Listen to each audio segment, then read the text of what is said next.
Mesdames et messieurs, enseignants et personnels de l'éducation nationale, 2016 et 2017 sont des années majeures de la refondation de l'école, qui trouve, avec sa mise en œuvre globale, toute sa cohérence et toute son efficacité pédagogique.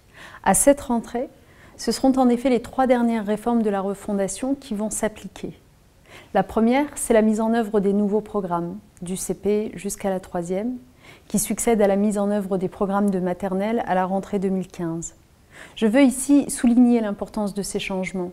L'exercice qui a été confié pour la première fois au Conseil supérieur des programmes, instance indépendante composée d'experts et de professionnels, était ambitieux, par son ampleur tout d'abord.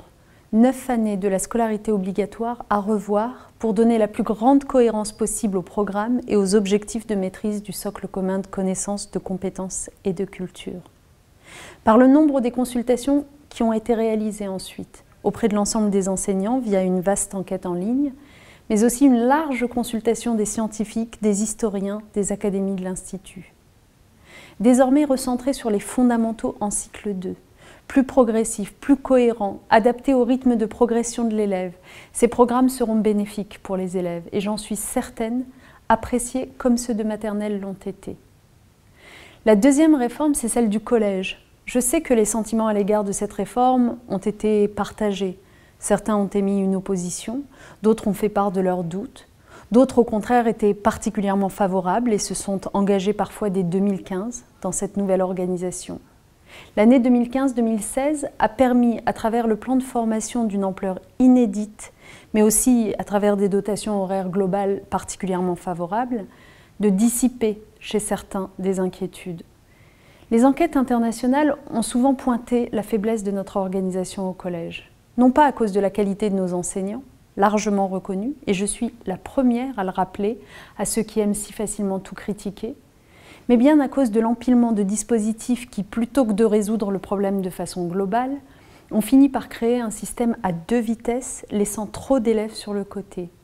Et c'est pourquoi cette réforme, c'est d'abord celle de la confiance aux équipes de terrain, avec une marge d'autonomie dans l'organisation pour vous permettre de sortir de certaines contraintes qui pèsent sur votre quotidien.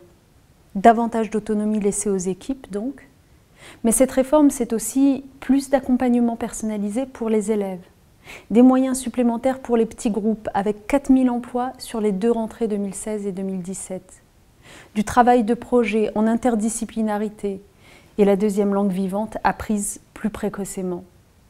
Je serai particulièrement attentive à la mise en œuvre de la réforme et l'accompagnement des inspections se poursuivra bien entendu tout au long de l'année.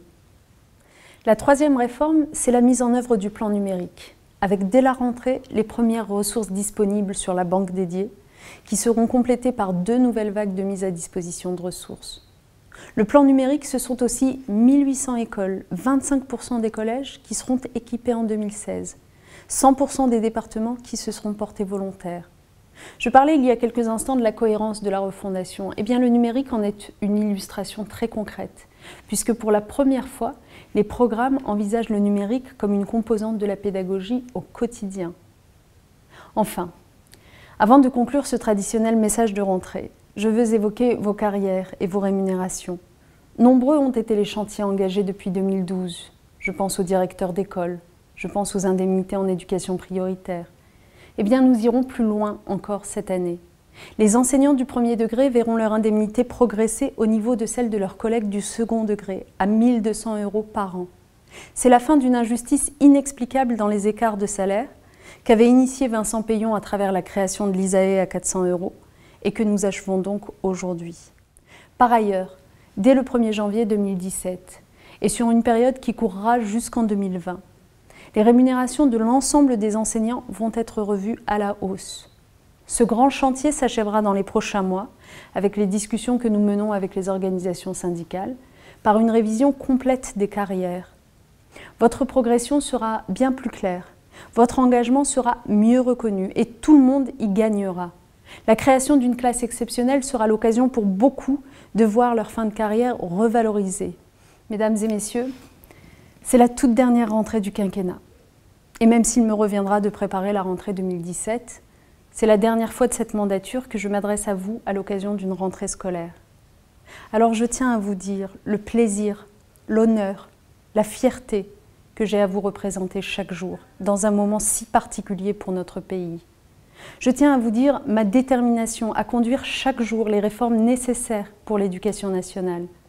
Après Vincent Peillon, Benoît Hamon, pour l'école de la République, pour la réussite de tous les élèves.